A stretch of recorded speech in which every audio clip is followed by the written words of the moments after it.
Hey, welcome guys. My name is Eric Chesney and I want to talk to you about Klara and the Sun. This is for our contemporary literature final. This was by far my favorite novel that we read this semester. I actually even have some of his other novels now after reading this. And the part that was most compelling to me was actually pages 204 to 211. This is when the major reveal of the mother's plan takes place, and you see the mother planning to use Klara as a replacement for Josie and using her kind of as a clone. And this really brings up a couple main ideas in the theme, which includes grief, loneliness, and so this grief is expressed through the mother's decision making in this entire reveal. This goes back to the earlier sections as well, where you see the mother sizing up Klara. We're looking at how she already made the decision with Sal and how that already went wrong. And this is also how she goes against her wishes with Paul. And that is another part of her intentional decision making in choosing Klara to be the clone, and how she sized her up in the beginning, how she made her do the imitation at the store, also at Morgan Falls. And then this is where she finally expresses to Klara her belief or her desire here, and that is a major desperational act because it's not exactly for Josie, it's just for herself, and this ties back to the grief that she already lost with Sal, losing her first daughter.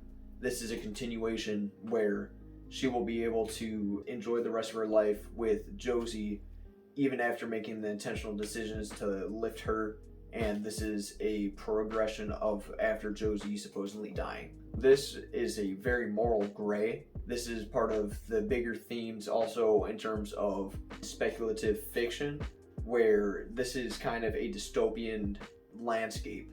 This is part of some of the warnings, such as what Kazu Ishiguro is trying to say with CRISPR and genetic altercation, how this could be one of the results of what is possibly in our near future, how that could actually shape reality in what we have going forward, along with the message of AI, which is growing at an expanding rate right now. And so another element of fiction used within this part of the novel is the point of view and unreliable narration, which is one of the key elements throughout the entire novel, but I think it's extra highlighted in this section because if you look at, especially on pages 210 and 211 for the book, you see a lot of repetition that the mother uses when talking to Klara, and she keeps repeatedly saying you, keeps repeatedly saying Klara, trying to direct a little bit of that blame, a little bit of that decision making away from herself, even though she also in this section brings it back to herself, and you can see a little bit of the manicness from the overall decision making in this section.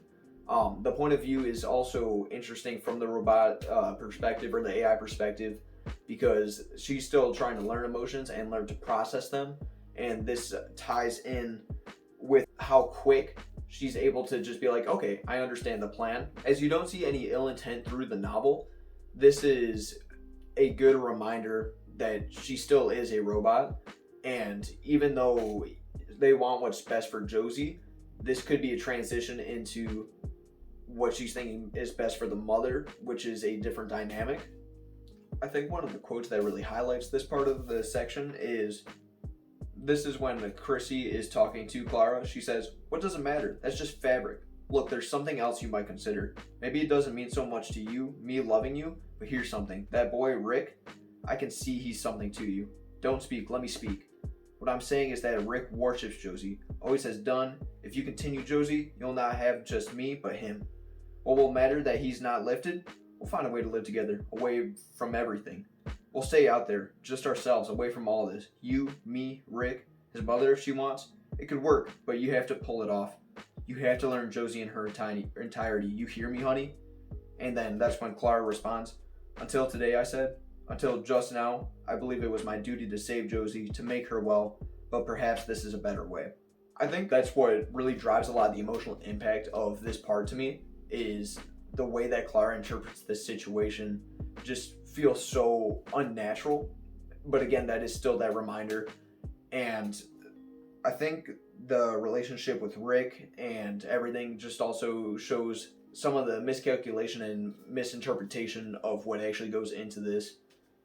and this is all symbolic of the life that she wants but isn't quite able to have, and a lot of the regret that she holds in her grief.